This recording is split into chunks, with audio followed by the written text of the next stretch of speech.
we noticed that we could make a difference for people. Like when they come by, they leave in a better mood, and a lot of people have told us that we made their day. Nice. A customer came up to me and said it was the best fish they'd ever had.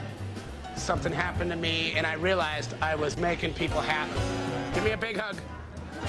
This gave me a plus in my life, and I love serving the people now. Shoes are tight. Psych, made you look. The Fish philosophy is about engaging people and creating positive change in their workplaces and home lives.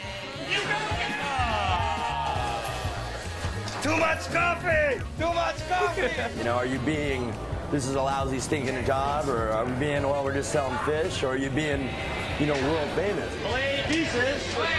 You know, you're going to do something differently when you're being world famous than you are if you're being impatient. The Fish philosophy embodies an entire way of life. It's been translated into 14 languages, and it's created positive change in thousands of small businesses, classrooms, Fortune 500 companies, and homes around the world. You don't have to throw fish. You just have to have the energy. You have to have the commitment. You have to have fun. You have to have fun at work.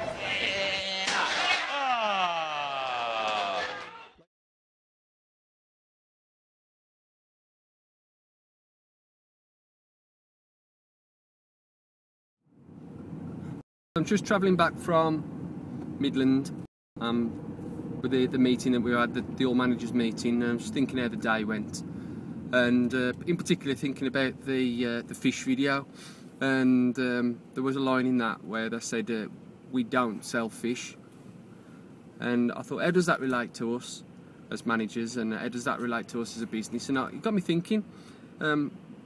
We talk about how many comps our engineers have done in a day, and we don't make comps. We make our customers happy by providing their lines. We make our customers happy, our end users happy, by turning their lines back on and repairing their lines. So I'm going to do a bit of an experiment on my unwitting family, and what I'm going to do, I'm going to turn the broadband off. I'm going to turn our line off, make it appear faulty, and see how my kids react. Obviously not today, it's a Friday. I want my broadband over the weekend. I've got too much to do over the weekend. But I'm going to turn my broadband off on Monday and see what happens with my children, see how they react, like our customers would react when they have a problem with their line. And then I'm going to turn it back on. Hopefully I'll last a couple of days without it. I'm going to turn it back on and then see how my kids react and my wife reacts when the line's back on, because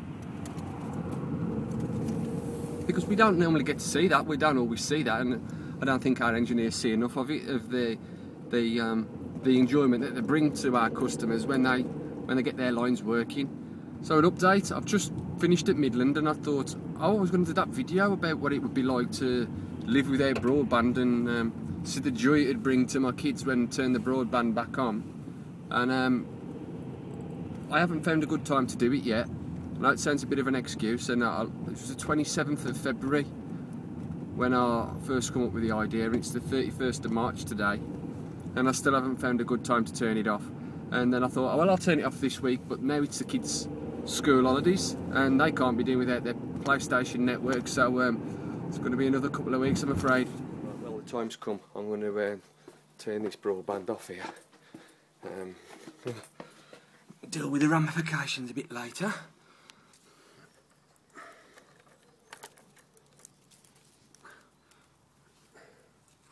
There we go.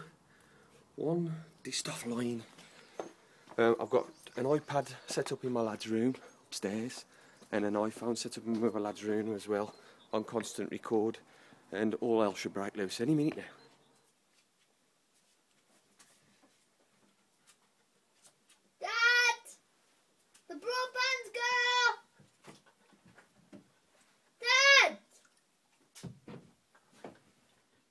Dad, Mom's off as well. What's going on?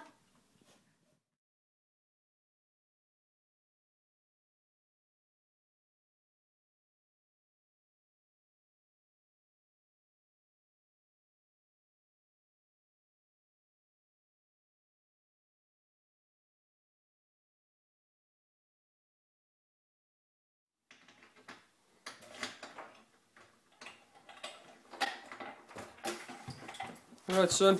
Alright, Dad. The broadband fixed.